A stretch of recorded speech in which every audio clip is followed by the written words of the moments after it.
Welcome back, everyone, to Lesser Known Operators. I'm your host, Nicholas Allen, and my guest today is me, talking with my good friend, Adam J. Thorne, as my co host, who is the creator and host of his own podcast, the Joe Rogan Experience Review Podcast.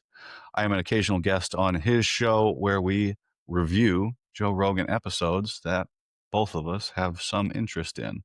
He does it full time, I do it part time. So it was nice to get somebody who has no military background on the show to talk with some of my experiences. So at least he learned something about me, and it felt a little less weird talking about myself. So I hope you guys enjoy this episode. Not too long, just over an hour, a little bit of information. Probably do another one down the road with some more information. But as I've said many times on the show, the only way to get better at talking is to talk. So I got to get better at talking about myself. And that's what we did. So I appreciate you guys pushing me to do this, and I hope you guys enjoy the product that comes out of it. As always, today's episode is brought to you by the Green Beret-owned business Precision Wellness Group and Dr. Taylor Bosley. Said Green Beret. Precision Wellness Group helps you unlock vitality, restore balance, and fuel your momentum through bioidentical hormone therapy and evidence-based personalized telemedicine. Dr. Taylor Bosley is a board-certified physician, a U.S. Army veteran, and a former Green Beret. So he knows where you've been, where you want to go, and how to get you there. And he's an actual doctor who can prescribe you actual medicine. That's a bonus.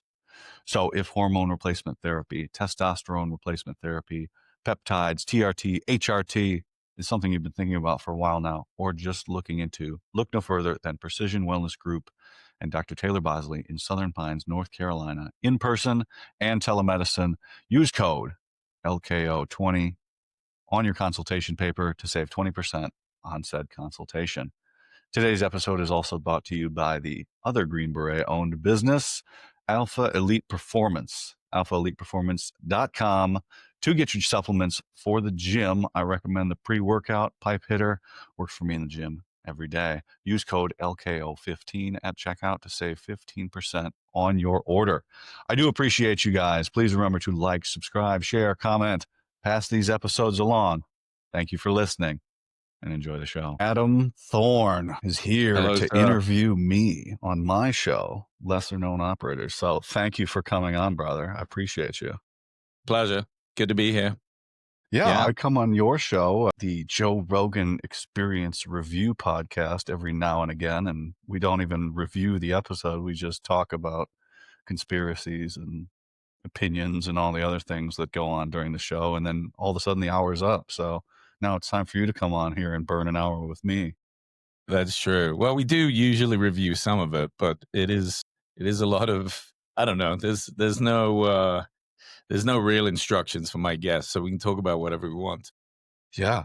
And just like this one, I polled my story followers. I said, do you guys want to hear an episode about me, which I'm not keen on doing. I don't like going on other people's shows and talking about me, let alone going on my show and talking about me. But I figured if we're gonna get into it, I'll invite somebody that wasn't even in the military to come on and talk to me about my story. So at least you can learn some more about me as well. Perfect. Yeah. And this is the thing, man. You're picking up a lot of momentum. People are going to be curious. They want to know who they're tuning into each week. So it's just got to be done, buddy. You're just a humble guy. So you don't like it, but it's tough. It's tough. Someone's going to interview you one day, like in a magazine or in a newspaper. And that's even kind of more unusual. That was something that was happening to me at first when my shows were taking off. And it was just so odd. I'd never experienced that, but people want to know.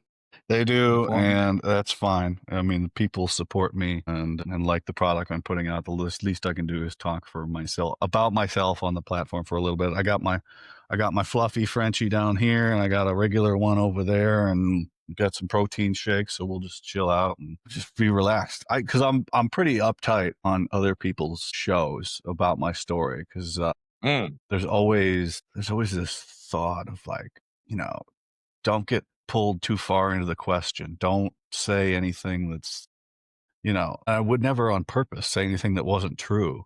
But, you get going and you're like, you say something, you go, I don't know if I meant that, okay. Or you don't have a chance to explain what you said. And then you can clip something out of context and it can get out of control real quick. So I'm Sure. always like trying to be careful, and I feel more relaxed here with, I can stop this at any time. Exactly. You can we don't have to post any of this, dude. Okay? And we've talked plenty of times, so hopefully this will go smooth. Smooth. So yeah, let's open it up. I mean, I think to start with, we should just say, congratulations on the success you're having, the momentum that you're building on all the different platforms. Even your Instagram is, what are you, micro influencer now? 10,000. Yeah, that's what AI says. I'm a micro influencer. Yeah. So you got this much influence. I like it. Better than zero. It's a niche part of it though too, and there's like fine from my messages. There is a responsibility that comes along with that because people are going to make a decision that can impact their entire life and the rest of their life off of things I say or things my friends say. Like they could join the military. That's a contract. Like you are stuck when you make that decision. You are going in the Mhm. military and you signed a contract and you're bound by law to fulfill your obligation. So that's another thing I think about all the time too is yeah, I joke with some things, but some of the stuff I say is pretty serious and people take it seriously just as much as I take other people's the things they say seriously. I'm a little further down and I have a little more perspective and I can see what people mean by things. But if you're very early on in the process and you're just getting from single sources and things like that, your information, you might take something that I say as a joke literally. And I try to be careful of that more so than I think I even realize. Are you starting to find that that pressure is building and it's changing any of the way that you create the content? No, the content is I stick with I'm making content that I'm happy with putting out. And sometimes it doesn't hit and sometimes it does, but I'm happy with everything I put out, except like the funny stuff. I don't know. I don't find everything funny that other people find funny.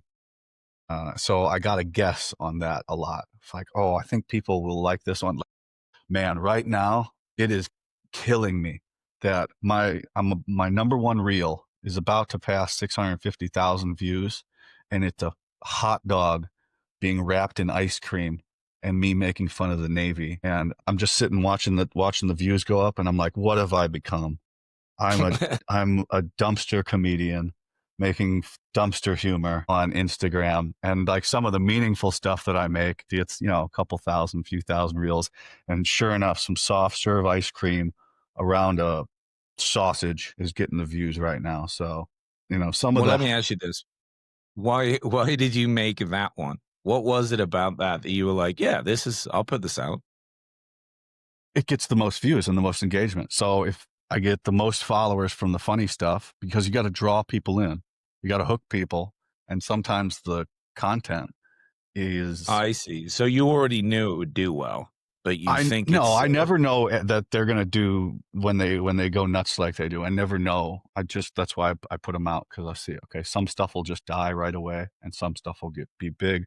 But if I retain 50% of those 200 followers I got from that reel, that's great because then they'll be like, okay, well, I like what this guy's doing, and if they move on, that's fine. I get a lot of unfollows too, and I'm sure everybody else does because they might click follow after they see one of my workout things or one of the funny reels or one of the content reels, but they don't like something else I do. And that's fine too. And things like that. So you gotta get some eyes looking at you. If you're not making noise, nobody's gonna know what you're doing or that you're even there. Yeah. And here's the thing too. It's like if you've got, 8 of your 10 reels more serious and have, a specific focus or an angle, and yeah, they won't blow up, but there's a good message. Then why not have a couple of funny ones? One, like you're saying, to bring people in. You're not fully leaning into it, so you're not becoming like the military online comedian guy just for clicks. Yet you're also showing that you don't have to be serious all the time. Like it's a break for everybody, even watching your content to be like, oh yeah, we can still be silly. Great. because that's how the military is. That's how real life is. There's not this sanitized version of just one way all the time. Like, guys are goofballs, guys are serious, guys are really smart, and gals can be really smart and really dumb, sometimes all in the same sentence. You can have all of these things tied in there in the military. And that's just how there's a wide array of things. It's not all one way. That's, yeah, like, yeah, it's a variety of all kinds of those things in the military. Yeah. And So, also the reality of picking up a momentum and keeping it in the, social media space is not easy. Lots and lots of people are trying to grab attention, and it's hard to do. So if you're gaining any traction and then leaning into a few things that, maybe don't feel that comfortable, but you're like, this is going to work, and people are vibing with it, I say go for it. Because at the end of the day, it's your message and the overall vision of your content is what you're trying to push. And you can have the best stuff in the world. If nobody sees it, it doesn't matter. It's kind of then wasted. You just can't make the impact that you want to. yeah. And I also think that some of them, like, yeah, they'll do well or they don't do well. It all builds to, then I'll make something that I'm really proud of. And then it hits Mhm. and I go, okay, all of whatever that was built till that. And, and people like that. And I like it too. And if it doesn't, then that's fine too. As long as like Denny over at Security Halt said, make content that you're happy with. And then you don't have to worry about making anybody else happy. Yeah. But that's a weird thing too, like, to realize, hey, we're gonna have this platform and I'm gonna do it how I think I should do it, and we're gonna let the market decide. And if the market decides I need to go away, then I just go away. And that's scary too. Yeah. You got to have a lot of faith in this, and that's why I think the key always is, and I always recommend it when I produce any shows is, well, I've said it to you at the beginning, like consistency is number one. And number two, always try your best to enjoy it. The trap is turning it into a job because then you get self-critical and then you get those, you start obsessing about the numbers, you start obsessing about comments that you're getting, and you just lose the joy in it, which ultimately that's what people are picking up on. Not saying that you're sat there in every interview just overjoyed, but you have a real passion for it. You want to be there. It's like this is where you want to be today, nowhere else. I think it's super important for this kind of media. Yeah, they're the alternative, right? I don't, man, I don't want to go back to a regular job. This is something else. And not having to listen to anybody, and I get to make decisions and put it out there and then help people. What did that guy ask me in that interview the other day? He's like, "What started all this?" I was like, like when I went down to North Carolina and was able to help, I believe, help people. And then I felt good about that. What else can I do from my house with limited money? Oh, I can start a podcast, or I can do this thing and do this. And now, man, can I continue to help people in all these different ways that are popping up? And just, it's more satisfying. Like, it's at a work phase. Like, I'm working. I've never worked so hard for no money in my life right now. But Yeah, welcome to podcasting. hey, that's all right. We're just starting to. I'm amazed that there's going to be. We made money in August. That is amazing to me that I just from nothing, from just putting this little setup here, and then the people that follow me that like what I'm putting out, and I've said many times on the show, like, I don't believe in me very much, but the people who follow me and believe me, they believe in me all the time. So I gotta do right for them and my family and my dog here that for some reason always believes that I'm gonna take care of him. So, got to do that. Yep. Well, the ball's rolling now, so you're in. And also saying, "Yeah, I made money," but also think of the many, many hours that you've put into this and thought about it. Currently the hourly rate has not been great. It's so low. However, just keep going and believing and enjoying the process, and these things change. And more importantly, unlike my show where the positive impact is just maybe I make, a couple of dorks laugh for the day. Like, you get to potentially make some really positive changes for people, and that's huge, and that's stuff that will probably come with its own weight, but, don't lose sight on that. I mean, No. it's a powerful position to be in, and yeah, pretty cool stuff. Well, look, let's before we jump into what got you into podcasting, what built up your story to even get you to this point? Now, I know a little bit about your military background. We've talked quite often, but yeah, we've never really sat down and gone through, your whole process. Like, what even got you to the military? I guess we start as a kid, like, I don't know what it Yeah, was. let's Like start from a kid. as a kid, I always wanted to be busy. I always want to be doing something because we're out on a farm and just corn. And we're in this crappy little farmhouse out on the farm and there's nothing around. So I'm always running around doing something, running around being active. And then one day, like when I was 12, that's really when I started like working to where, I'm working for something. And my grandpa calls the house. He's like, "Hey, can Nick come over and help my neighbor work on his house?" And I'm like 12 years old, but I was 5'11", skinny kid.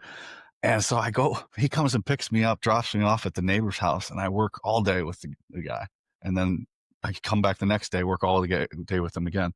And I'm 12 years old. Well, it turns out he thought I was like older, like in my 20s, early 20s, and he thought I had a DUI. Now, granted, Keith, if you're listening, I doubt you are. Got to be a terrible judge of age if you thought I had a DUI. That's why I couldn't drive, is because I had a suspended license. But he paid me, and I was like hooked. I wanted to just work because he paid, like, I was a kid, 12 years old, and he paid me like Mm, $100 a day at 12 years old to just nice. work and put siding on a house. So I started working weekends and summers with this guy, and I wanted like more of that. And so I was working all the time. I had quite a bit of cash as a kid, but I couldn't drive it anywhere. And so he would just pick me up and I'd go work construction. And that was until I got a driver's license. And I just kept doing it in different fields with different people. It was all my free time. And high school, I was an athlete, but I didn't, I don't know, I didn't really apply myself to that as much as I should have. But I was always working. Always wanting to do something, stay busy. I was always around adults. And then kind of when the market collapsed in 2008, when the housing market collapsed, I got out of construction and I got into bartending, from working at a bowling alley in Antioch, Illinois. So I was working at the bowling alley doing like odd jobs, and then I would work at the bars, like bartending. And that is this vicious cycle of abuse of going 4 days a week, 5 days a week, just drinking from the time you got to work until the time you got back home. It's just brutal, man. It was just terrible. So much fun. But I don't even remember any of it. I don't remember any of it at all. Just these times of so many times just being at the bar and back home, all these little flashes in time. I'm kind of skipping around there, but it was all this thing of always hanging with people older than me. I was always hanging with adults. Like when I was a kid working construction, and then I was working as bartending even before I was 21, and just working and trying to do the best I could. I was good at what I did in there. And then kind of one day I woke up and I was out of the bars and I took a job working at a factory. And after 5 days of being at the factory, I went, yeah, I don't want to do this. Not even like for one more day. What was it about the factory? What were you It doing was there? just bending steel for expanded Yeah. metal steps for, like walkways, like stairs outside a building, those metal stairs with the grating and everything. Mhm, It was mhm. the grating, and they made just to I think it was, yeah. And man, it was just not, I don't know. Something in me said, no, we can't do this. We got to do something else. And a friend at the time took me to the Marine recruiter and they said, no, you can't join. You got I have a tattoo on the back of my neck that's too high. And I said, no, you can't do it. And Okay. And this guy had sleeves like all the way to his hands and stuff. And he's telling me I can't join the military. And he was acknowledged it as well. He said, "Yeah, I know how this looks, but the policy right now is you can't have tattoos certain places and things like that. It's not waiverable." Is that changed now, or are they still that I strict? think so. I mean, there's always a waiver for everything, but the policy has changed quite a lot. It even changed at one point while we were in the Q course that they were photographing people's tattoos. It was a really weird thing. The Army's always been weird with tattoos, but the easiest to get in if you have them. So we even had a guy with a neck tattoo in the Q course that he got in too. He was getting it lasered off or something. But Hmm. so I walked out of the Marine recruiter's office and right into the Army and said, "What do you got?" And the process was kind of back and forth. I ended up failing that colorblind test at MEPS, and I had to take whatever they would give me. So I enlisted as a 13 PAPA, which is a multiple launch rocket systems fire direction system specialist, which is a fancy way of saying you type coordinates in a computer and the computer shoots rockets off of this tracked vehicle. Hmm. So you Hell can of a, do that colorblind then. I failed the colorblind dot test. I wasn't red green deficient, so I could still join the Army. Oh, solid. And yeah, somebody, yeah, like, because at the time you could come off the street and go be a Green Beret. I don't know if I was that enthusiastic at that time. One of the recruiters did tell me, because I asked them what's the hardest thing, and they said special forces. And I think that's probably when I got it in my head that that's what I wanted to do. But I don't remember taking the enlistment process very seriously Okay. because I'm still a civilian and a kid. I'm 22 or 23, I think. And I don't remember taking it very seriously. It was only when I got to basic training that like the switch flipped. It was immediate too. As soon as I put that uniform on, it was immediate. I said, "Oh, here we go. This is where What was it about that moment, do you think? man, I don't know. You were like, You know "I how look sharp in this." I mean, I did get physically ready for basic. I was, everybody's got their boot picture, like their new guy picture and things like that. I was like, okay, I look good in this uniform. I felt important, maybe also. I felt like I was accomplishing something. Mhm. People were proud of me I hadn't done anything yet too. And there's this discipline and I said I was an athlete in high school. I was good. If I had the motivation that I had from when I got into the military, when I had in high school, I would have been great. But I just didn't have it. I wasn't committed. It just wasn't there like it was when I put that uniform on when I got to basic training. I don't know if I saw the path forward or how in my head, the matrix of the military, but, the ranks and the order and the discipline of things. I said, this is it. Let's do this and let's try and do it as hard as we can. And that's what I focused on for really the next 5 years of my career from the time I got in. I mean, that was in April of 2011. That was in April of 2011. And then, God, I took graduation at the end of 2015. Yeah. So like 5 years of just singular focus on one thing. And that was getting my beret, my green beret. But a lot of shit in between there. But yeah, Sure. I made the choice to enlist and then I enlisted and that's where it kind of all flipped for me. I was like, yes, that's it. Let's do this. I want more of this. I want to do this. Okay. So so t talk me through how it works. So you go to basic, everyone has to do that, right? And then what do they rank you all to figure out who can go on to do harder stuff? So I had joined for I guess it was I guess how you qualify things. So there's infantry. Everybody goes to Fort Benning for basic training, one site unit training. Everybody knows what infantry is. Well, if you're not infantry, generally you go to the other three places. I forget the name of the other one. There's Jackson, Fort Leonard Wood, and Fort Sill. I went to Fort Sill, which is in Oklahoma. And I don't know if you know this, but Oklahoma fucking sucks. And so I did not know that. it sucks. I got there and it was hot and miserable, and you have a wide variety of different people doing different jobs. At Benning, everybody's there to do infantry. They generally have the same goal in mind. Well, you've got 150 people in your basic training class. You could have 150 different jobs. I mean, Really? yeah, all kinds of men and women going through basic training, different reasons they enlisted and different everything, where it's more similar over there. So what you're there for is pretty laid out for you. You got your contract. If you go to Benning, the Ranger recruitals will come through and they'll be like, does anybody want to go to RIP, or RASP, Ranger Assessment and Selection Program? And then you got guys with 18 X-ray contracts that they're going to Special Forces. So you can perform your way into doing something else over there, but over at where we were, no, you're going to do basic training, which was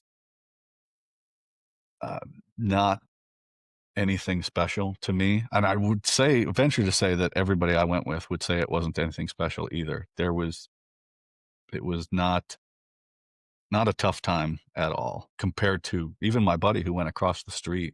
He had a rough basic training, and I did not. They didn't smoke us. They didn't really yell at us. It wasn't anything, but there, I believe, had been an incident of drill instructors or drill sergeants, abusing trainees a couple of cycles before us. So there was an investigation. And so all that behavior kind of went away when we were there. So it was real quiet. I was pretty disappointed with basic training, but whatever. I still did it well. Did it lose any of that motivation that you had when you first put the uniform on? Were you like, this is just kind of whatever? Yeah, I was pretty even to the point where I said something to my drill sergeant, and he said, yeah, when you get to your unit, just go to selection and go to the next thing. Because if you're not happy with this, you're not going to be happy. Because he knew where I was going. He said, just go to selection as soon as you get to your unit. Don't let anybody tell you differently, and just do what you want to do, and just try and get over there. Because I think he knew, because obviously he knew more than me. He'd been around the regular Army, and he'd seen SF guys, he's seen Rangers, he's seen all these other things. He's like, just go try to do that once you get there. And that's kind of what I leaned into when I got it. Just kept getting reinforced in my mind, because yes, I liked the structure of the military, but it wasn't enough. It wasn't what I imagined in my mind, and I wanted to try and get to that point. So you get done with basic, you get on to the next part of whatever you're doing, and then you just get to tell some people there that you want to go try out for Special Forces? It's different for everybody. So I graduated basic training, top of my class, and then I go over to the advanced individual training, which was right across the highway at Fort Sill. And I graduated that as well, top of my class. And then they give you your unit assignments. Well, I got assigned to Fort Sill, which I didn't know that until I was going through this advanced individual training, which is your MOS school, to be a 13. So we're halfway through that, and they tell us they say I'm going to Fort Sill. I was like, oh man, that is not where I want to be here. So we graduate and get in the van, and they drive me the 1 mile up the hill to my unit. In the last 4 months, I've gone from basic training, and then I crossed the highway, and then did AIT, and then I graduated that, and then they drove me. So I've only moved like 3 miles in 5 months. So I go into my unit, and the sergeant major's like, yeah, they're in the field. Be here in the morning with your stuff, and they're going to take you out to the field. So, okay. So I've been at the unit one day, and they haul me out to the field with all my stuff. I'm all excited. Just disappointment. I could say that now, looking back on it, just even the brief the sergeant major gave when I got out there, of just this disappointing looking senior NCO and the things he was saying. I don't even remember what he said. I know he had these white Oakleys on, which was not in regulation, but I was like, I don't know if that's correct, if you're supposed to be doing that. And I'm by the book at this point. I am all in on the military as well. So I'm not doing anything wrong. I'm pretty just like, we're regimented. And okay, so that was disappointing. Like that, and then they hand me off to my section. It seemed like some of these NCOs had just given up on life and where they wanted to go with things. They were riding it out till retirement, and I'm coming in wanting to save the world. There's like a new private, and I didn't live up to expectations again, but maybe just motivation of like, I got to get the fuck out of here. And so now I'm learning more about special forces. So you go to this briefing, there's a recruiter that travels around, and you go to this briefing and you sign this sheet of paper and you just go. If you're in the regular Army, you can just go to selection. I don't know what selection is at all at this point. I just know I want to go. I want to get out of here.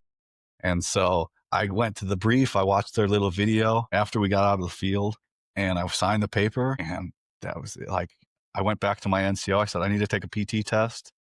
I maxed that, took the card into the recruiter, and he said, all right, you're going in January. And this is September, I think. September, yeah, late September. And then so I went to selection like 90 days after I got to my unit, which is probably a bad look as a private, but looking back on it, of going, hey, you guys suck, I'm gonna get the fuck out of here. But I never got any pushback on it. I think even some of my NCOs knew that I didn't belong there. No. Kind of shitty sounding. So you thought that people were going to be mad or look down on you for getting there too quickly? What do you mean?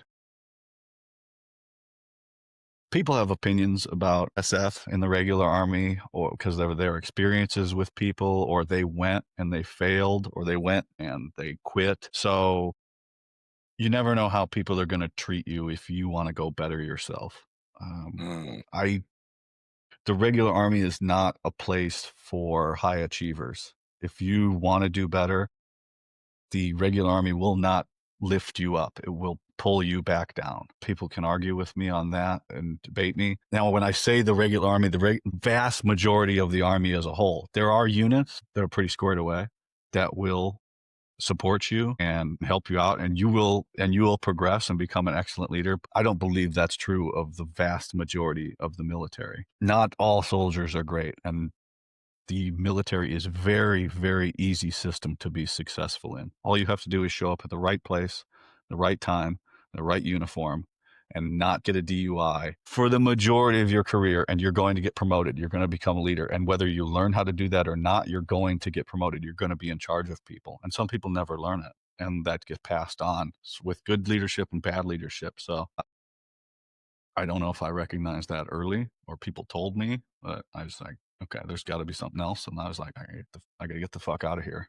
And that's what I did. Took me a while, but that's what I did. All right, so you did 90 days more, got to January, now you're in, and you were, at least by that time, kind of knew what you were getting in for, or no? Fuck no.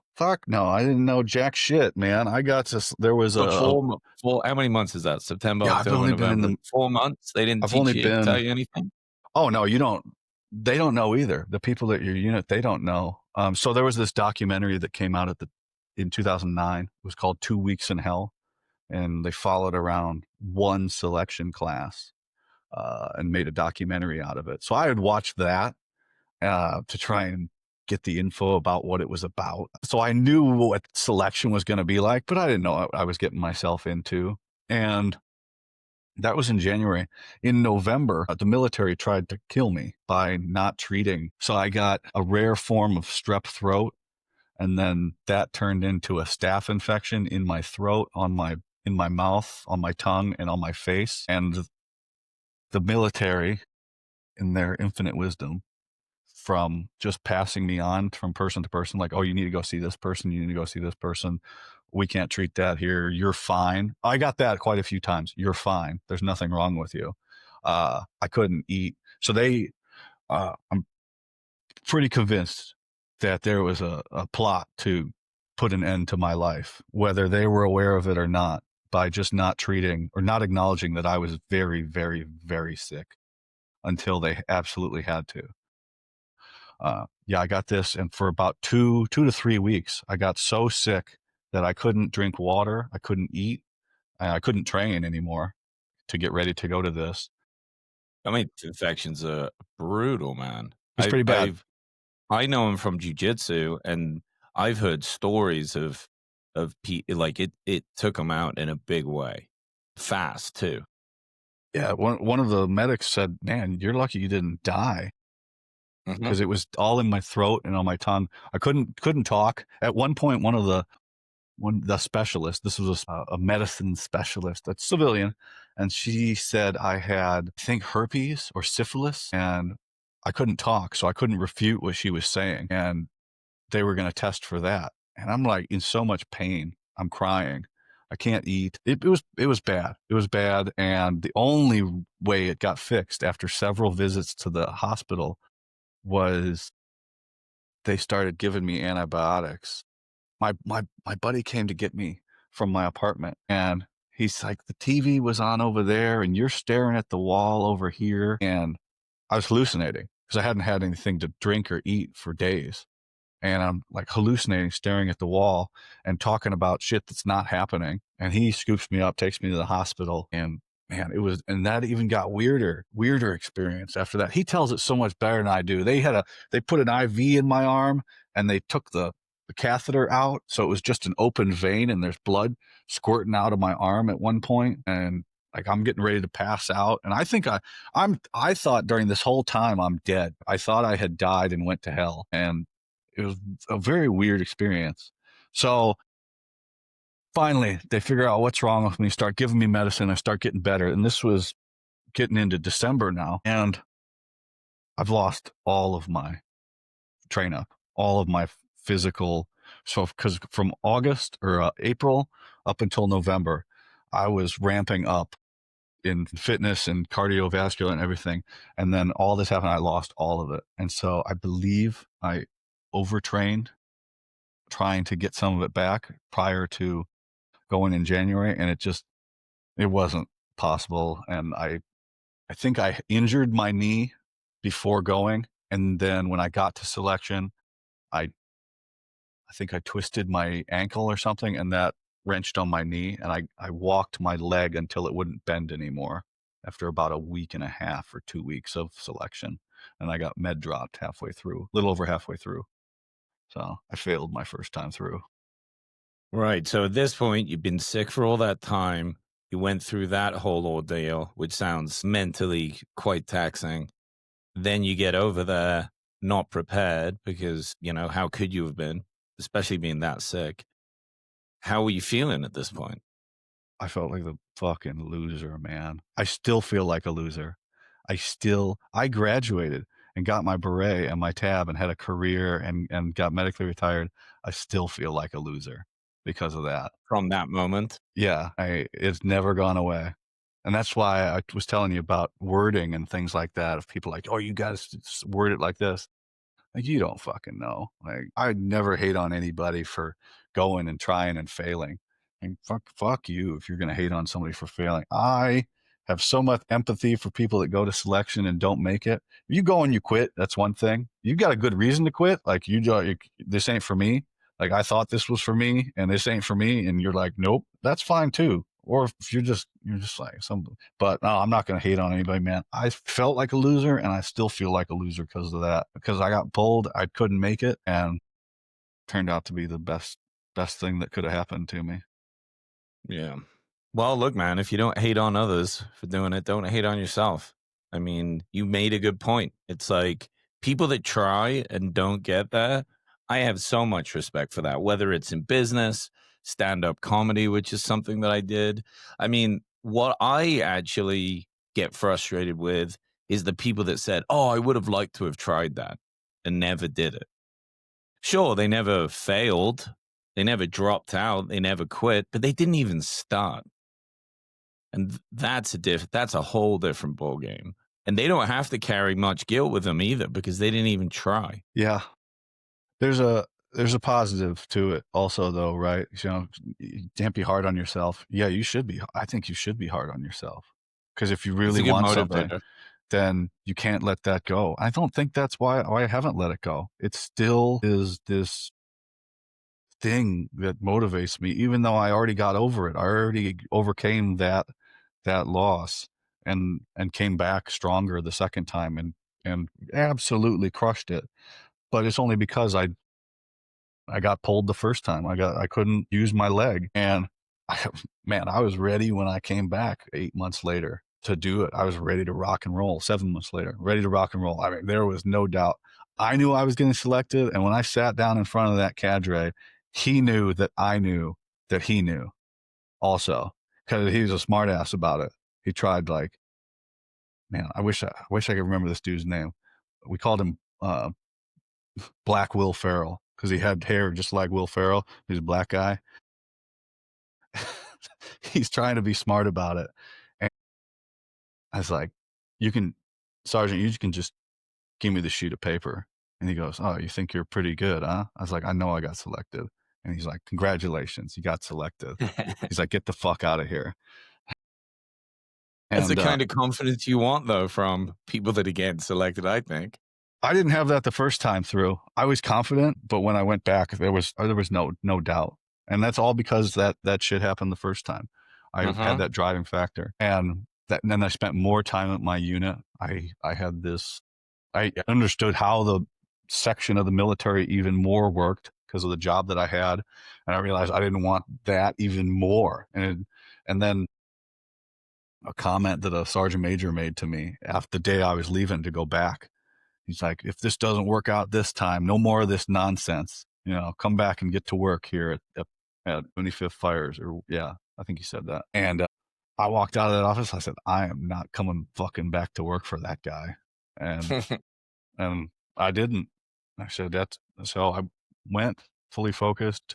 I was trained up. I was ready. I left, no doubt. That's what you got to do. That's what you guys got to do. It was the only thing that I wanted. And now it turns out, totally unhealthy way of going about things, where and I talked about this last night with somebody, I made the military my hobby, where that's all I wanted to do. There was nothing else in my life that I wanted other than the military. When it goes away, oof, God, what are you going to do? Drink, I guess. So that's later. That's all later. Yeah. Yeah, okay, so you got selected, made it through, nailed it the second time. I'm sure that was a huge confidence boost at the time. It's the proudest moment of my life, like getting selected. It's Yeah. people be like, it's graduation. Everybody's different.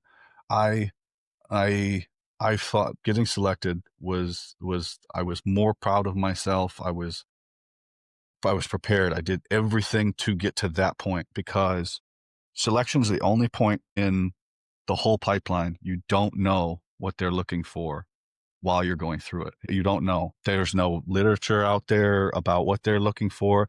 They can allude to it using different verbiage and things like that in these videos.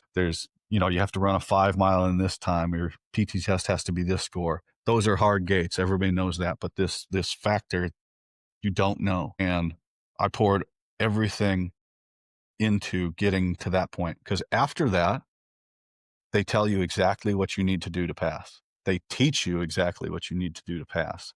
It's not a secret. They're not hiding anything. They say they'll have instruction on X. All right, now do X. And if you do it how they told it to you, you pass. There's no bullshitting around or anything like that. There's luck that comes along with it because there's other people that can fuck you along the way and some interpretation. But that's all. That's all. They tell you exactly how to pass after that. Selection is the pinnacle, I thought, for me. Because after that, it's just how hard do you want to work? How hard do you want to work? How much do you want to memorize? How you want to keep your PT up? Do you not want to get in trouble? Do you want to show up to formation? Do you do it exactly what they say and you'll graduate? And that's what I did after that. But yeah, it's the proudest moment of my life was getting selected. Hmm.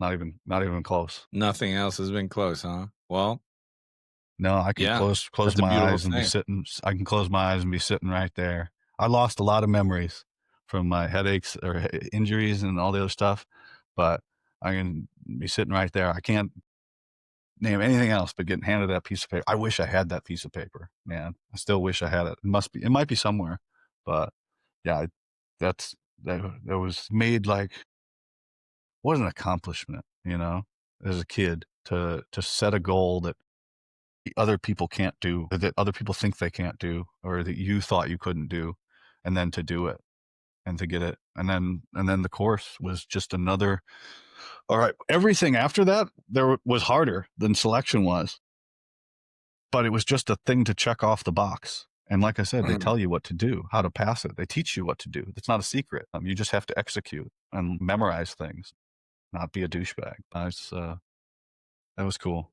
It surprises people when I say that, but it is. Dude, yeah, that's awesome. Yeah. Well, hopefully you find that piece of paper. I'd say put that in a frame for sure. They're all things. They're all. Wow. You got enough frames. No, it's, yeah. If I find it, it'd be cool one day to find it. Maybe not. Maybe it just exists in my memory. Yeah, I don't know. I got too much stuff as it is now. I need less stuff. I need less stuff. We all. Well, look, so take us from that point. You get selected.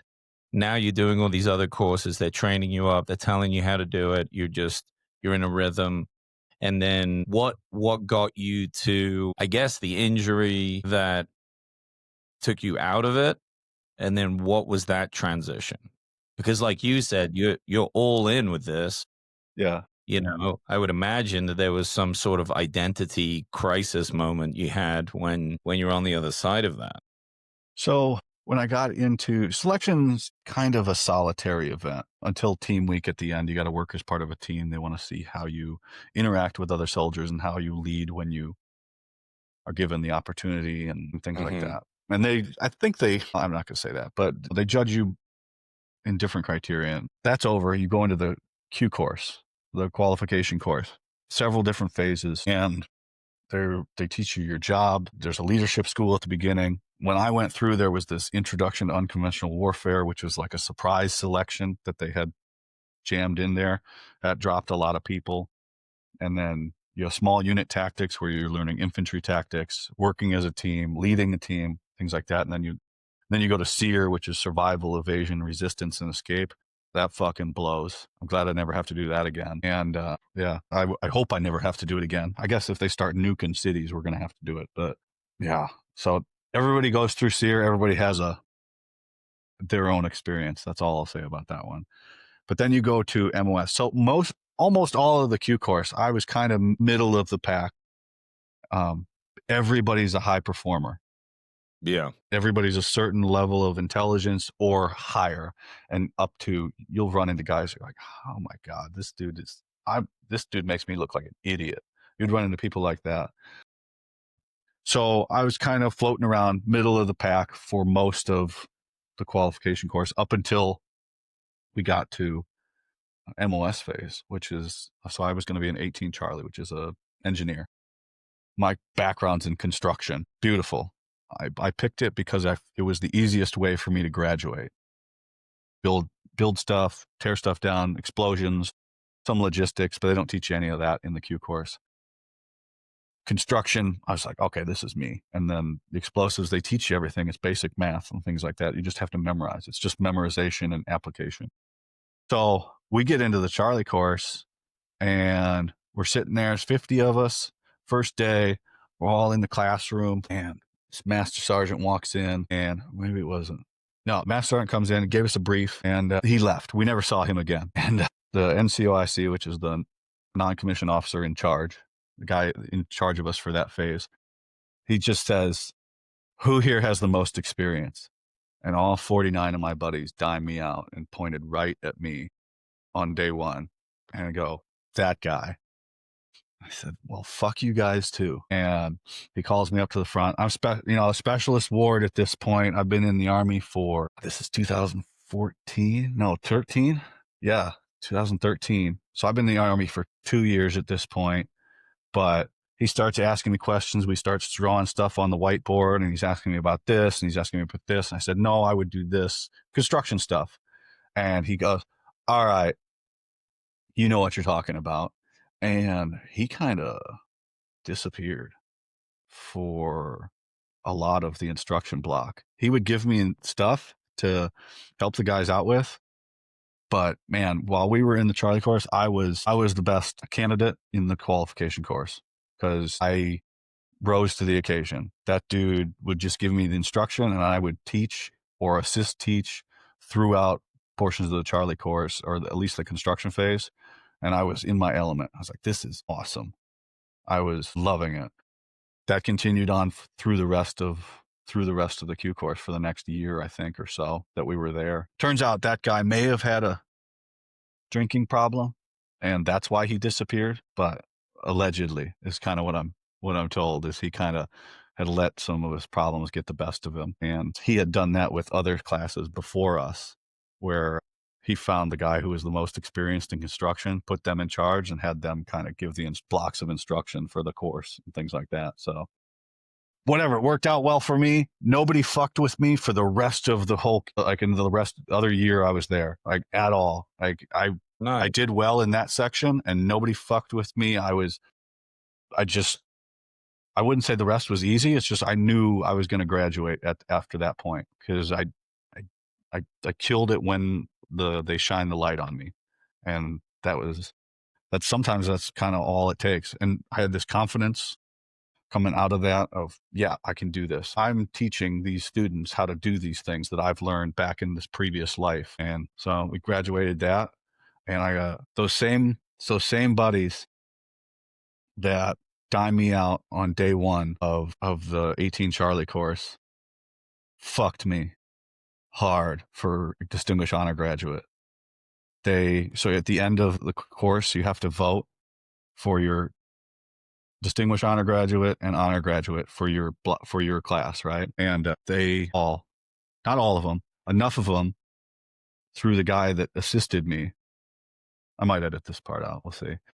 They voted for the guy who assisted me through the whole thing to get him some votes, so they would guarantee that he got second and I got first.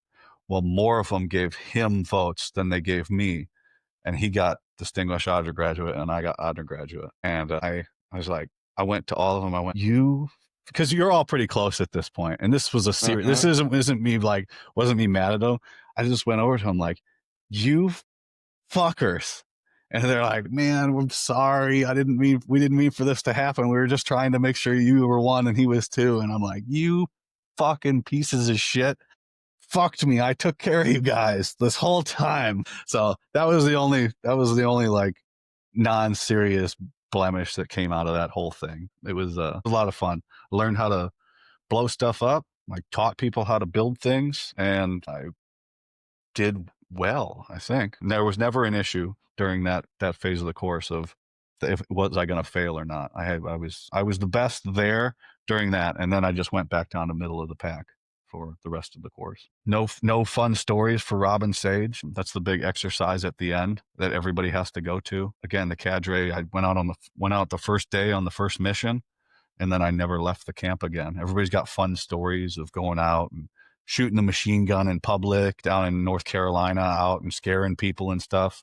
I didn't get to do any of that. The cadre told me at one point, he's like, you're good, you've got your go, and the other guys need to get more work in. So I didn't leave the camp again.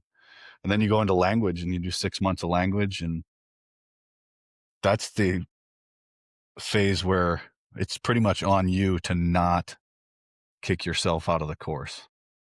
You got to keep your PT up. You got to not get a DUI or cause an incident or self-sabotage. And all you got to do is learn a language. And if you do that, you graduate. At that time, that's all you had to do was learn a language, test out in it, and graduate. And that was it. And that's what I did. Yeah, got big and strong during that phase. Was that a time that people were getting in a lot of trouble? They would dudes would just disappear. Dudes would disappear. They'd get in trouble. Things would come up. Guys would kill themselves. Another guy in my class, he got hit, T-boned on the way into class. He died. Yeah, shit like that would happen. Yeah, we'd have suicides. We'd have alcohol-related incidents. You'd have guys that would fail drug tests.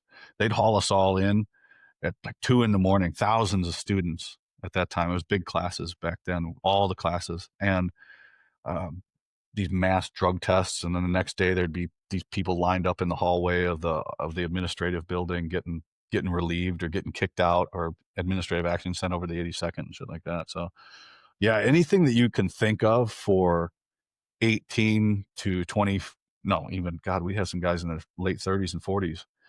You know, anything you can think of men at that time getting in trouble for, they would get in trouble for.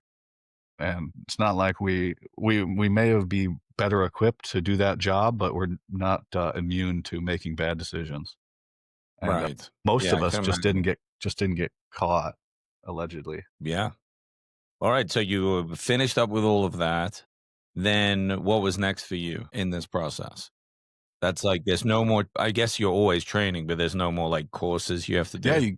you graduate, you get handed your beret, proud moment. You put that on, and you know, in your head, the cadre did a pretty good job of telling us, hey, you haven't done anything yet. You're not even out of the first peg into the second peg. You're just in the first peg and you're just turning it, right? You're just more seasoned at being in the first peg. Once you get your beret, you go back down to being the newest guy in group when you get there. So you graduate the course, you go to your group, PCS, and man, I sat down with Sergeant Major that first meeting interaction in end of January 2015, and he said, "Can you swim?" And I said, "No." And he goes, "Great, you're Sergeant Major Coran." Yeah, he goes, "You're going to the dive team," and that was not what I wanted to happen. But that's how it goes. You got to do whatever Sergeant Major sends you. Uh, the dive team, I am not strong in the water. I was not strong in the water then. I swim all the time now, and I'm not strong in the water now. And all this will jumping ahead, but man, ended my career going to that dive team. It was a bad team sergeant, just bad cohesion. And that's most of the team sergeant's fault. He's just a fucking piece of shit person that ruined my life. And but it all worked out, right? My joke now is I get a check on the first of every month, and I'm afraid of the ocean. But other than that, things are great. So Was yeah, it so you got an injury in the dive? yeah, man. So everybody's going through the qualification course to go to an ODA. An ODA is an Operational Detachment Alpha, 12-man team in a special forces group. You know, that's you want to be on a team. That's you're doing the Right. cool guy shit with the other guys. You're learning your job. You're going to other countries. You're teaching other people this, or you're going to combat. Whatever you want to do. That's what you think it's going to be like. It's not going to be like anything you think it's going to be. I got sent down to the dive team, and that team sergeant was fucking unprofessional, and the team environment was reflective of him.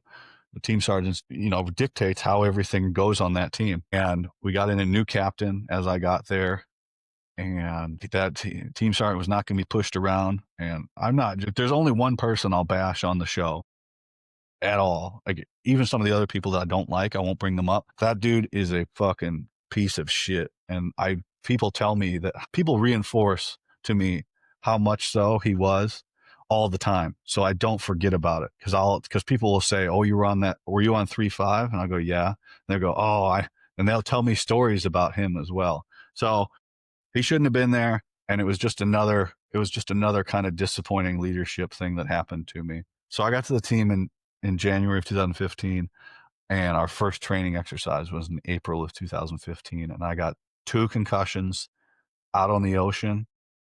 And instead of sending me home, I would have recovered from those 2 hits. Instead of sending me home, he kept me there, didn't want to start an investigation and stop training.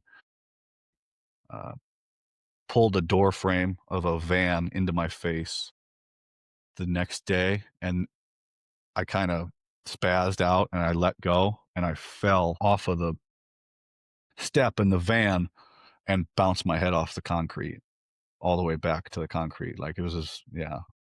That concussion, that blow to my head set off all the symptoms of my entire life that I'd ever had from getting hit in the head, and everything weird shooting pains.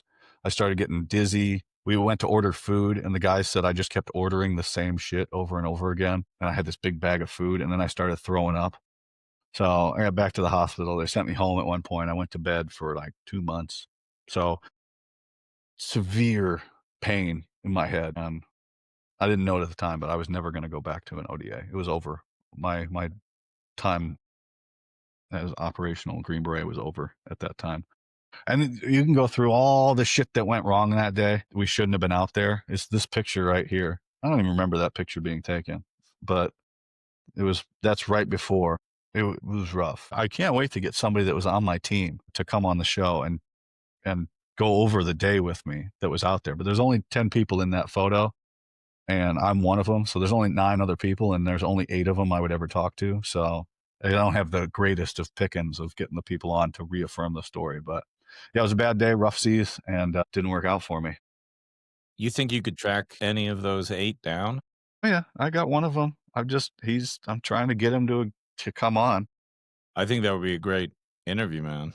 Yeah, he's Great out now discovery. too. He's out now too. I think, well, 2 of them I have loose contact with. They're still in. Like the guys that are still in, I think a few of them. Some are retired. I've asked 2 or 3 of the guys that are out to come on. We haven't got it scheduled yet. But yeah, it didn't work out. I still, as I alluded to earlier, like some things you got to hold on to motivate you and drive you out of hate. I think that's the case. Some of it I won't let go of, but I was pretty broken up about it for a long time, and now it's just a joke. It's just like a funny thing now. It's just a joke. Like I joke about it. People get hurt in training. People die in training. It just happens. Like, who cares? I got hurt. I got retired. There's nothing I can do about it. And but now I can do stuff with what I'm doing with my background and things like that, and work off of it and hopefully make a difference. But yeah, I don't blame the Army. I don't blame the regiment or anything. I blame my team sergeant. Fuck that dude. But yeah, people get hurt and people die in training all the time, way more than in combat. And I'm just one of them. And lucky I didn't die. That would have been a bummer, I think. I don't know. Maybe. Be a bummer, dude. Yeah. And yeah, those head injuries are no joke. I mean, man, I wish they took head injuries more seriously. I mean, and people are starting to. You see it in the UFC. There was that big whole thing with the NFL. Yep, it's like, but for so long, no, it's just like bang your head, do it again, you'll be fine. Yeah. No, I got knocked out in basic, hit real hard in the head in AIT. So only a couple months apart. I got hit real hard in selection in the head with a pipe doing this one.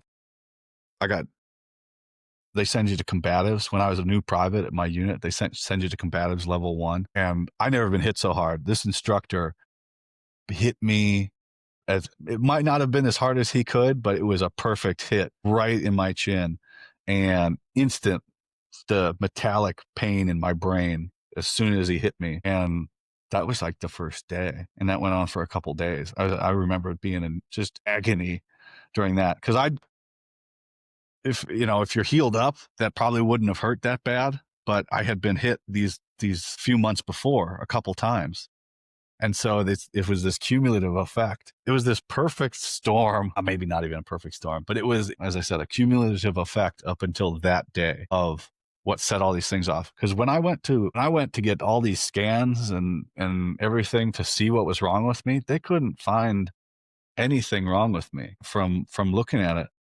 But the one colonel there, he said, some of this stuff that you're experiencing, we might only be able to see what's wrong with you when you're dead. I said, well, that's not like ideal. So I got out of there, and I just hung around a group as long as I could, trying to stay in uniform. But yeah, when you look, there's nothing wrong, but all the injuries were documented, and I know the timeline in my head, and it's cumulative effect. The brain's weird. All these injuries have a weird effect on people of how they build up and things like. I was having some shitty symptoms, man. Shooting pains through my head. Like it felt like somebody would drive a nail through my eye and out the back of my head. I'd get vertigo real bad. That was right. I got vertigo so bad I would fall over. I go blind in parts of my vision. So then that one started when I started getting hurt. I might have left this one out of my initial entry paperwork, but I started getting concussions when I was a kid.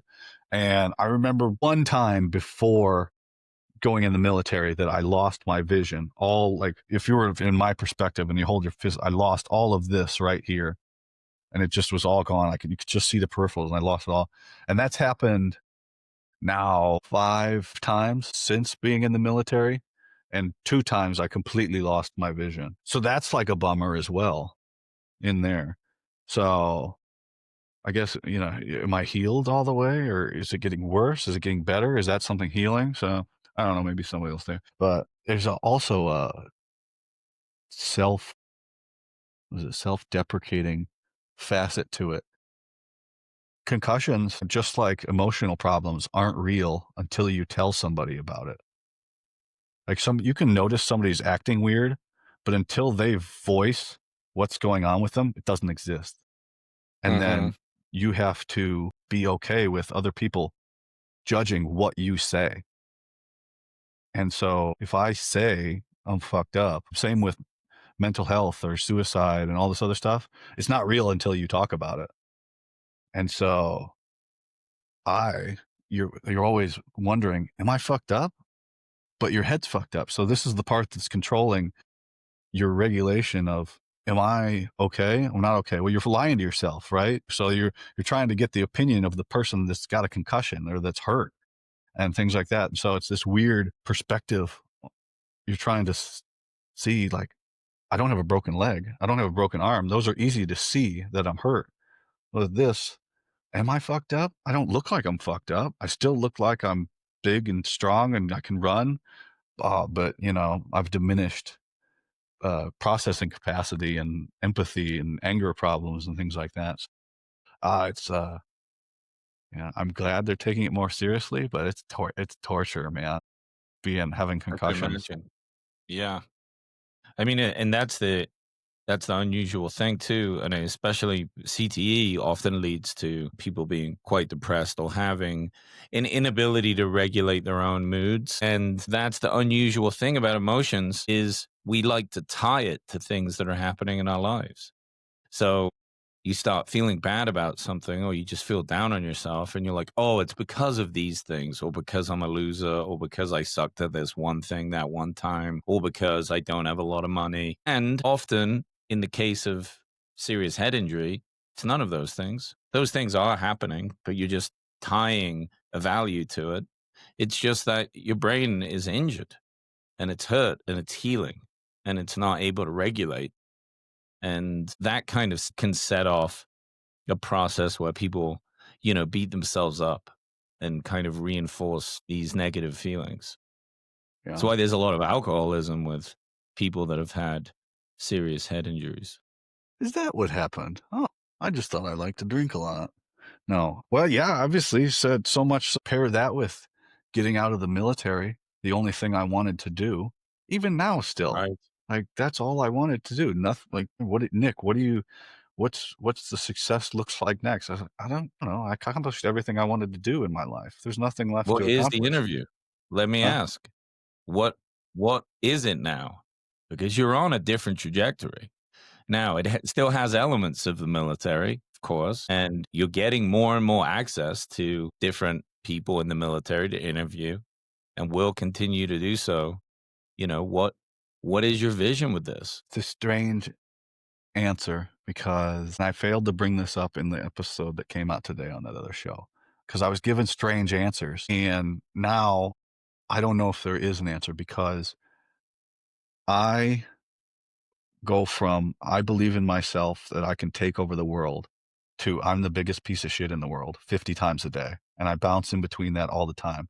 And whenever you ask that question, I can even change while I'm answering it of how like because I'll hear myself talking. I'll go, no, that's not this. And then you got this, you're fighting with what is that? And it's like, it's never going to be enough, man. Whatever we think is a goal, it's never going to be enough because you get there and it's, I want more. I look at man, when I was looking at my numbers on the show, I was like, man, I can't wait till we're at 100 streams a day. That'll be crazy. That would be crazy. Um, and then I got to 100. I was like, man, I can't wait till we're at 200, 300, 400, 500. I messaged you the other day. That was the first day we hit 1,000 streams a day. I sent you a message. 1,000 streams in a day. Holy shit. And there's people that do this all the time. It's never going to be enough. There's nothing that's going to be enough. I don't know what it is. Maybe to build something that actually does good and helps people instead of breaking people down for other people and makes people happy and feel good about themselves. And they come on here. I was thinking about it in the pool today, you know, man, if you can come on my show and feel good about yourself and tell your story, that's a fucking win. That's awesome, right? If you Yeah, feel like that you don't have a sounds story more to like tell, you. That yeah. sounds more like the Nick I know than one that is constantly trying to get more downloads. Well, I I'm like always to in look at it competition. like I'm always this. in competition with myself too. Sure, but that's good. That's good to do, but it also has it it also has like a limiting factor, like you said, it's never gonna be enough. Yeah, But what if you could look be at it that enough way. is to keep having access to more interviews with more people that are taking you seriously and want to come on your show. And why not? And I don't think it's greedy to think of it, but to be in a position to where, this covers the majority of your bills as well. So, it just gives you more motivation to put energy into this. Cause like you said, we were saying at the beginning, you've put so many hundreds of hours into this. There's nothing wrong with getting paid for it too. There's nothing wrong with it. Yeah, okay, that's it then. I'm an amateur right now, and I would like to be a professional. And the only way Now you you're a can be a professional, micro influencer. you can be a small. If there's work out there outside the house that keeps this going, that's not related to Uh-huh. this at all, that I have to go do and go out and come back and keep myself afloat. Once you cross amateur into professional, it supports itself and you don't have to leave. Correct. And you make at it. So that's it. I want to go from being an amateur at this to a professional. I can be working at a professional level, but you're not, unless you're 100% of your effort is going into 100% of your craft, you're not all in there. And until I can get to that point where I don't have to leave the house unless it's for the show, then that's it. But to get to change over to a professional and to keep doing what the show is doing at that level, I think is where I would like it to go. Fuck yeah, dude. I love that. That's awesome. And look, I've produced enough shows and seen enough people grow through the years in the world of podcasting when my show is picking up. And as far as I can tell, you have all the elements to do it. And I look forward to seeing what this becomes. It's been a pleasure kind of watching your journey, buddy. Yeah, man, we're gonna have to do a part two eventually, but this will be great. I'll throw this out. People can tear me apart or not or whatever. It's good, and it's You not got to for get me. used to those haters, brother. Oh You no, got that's to get fine. used to I mean, them I doing appreciate you. anyway. I appreciate you coming on my show. Like I said, you fit into lesser known operators gives me a wide definition because one, it's my show, and two, Mm. it's anybody operating at a high level. And for my listeners out there that listen this far, we are sitting down with a famous podcaster that nobody's ever heard of here in Adam Thorne. So I Don't appreciate. Google it. Don't Google it. No, no, don't. All right, no, brother. I appreciate you coming on the show. Awesome stuff. Thanks, Nick, and pleasure to be here. Yeah, let's do a part two. So you got to do bigger and better things. So we got something to talk about. Yeah, or just continue the story of others. I agree, but people ask me, we'll do some other stuff. But this is helpful because when I started, I said, "How do you know what you're supposed to be doing?" Well, if I don't want to do it, I should probably be doing that. And Mhm. talking more about mine and getting more comfortable, it just makes me a better conversationalist, and that's all this is enhancing the ability to speak with distinction and purpose, I guess. Awesome. I couldn't agree more. All right, buddy. Pleasure. I appreciate you. Bye, everybody.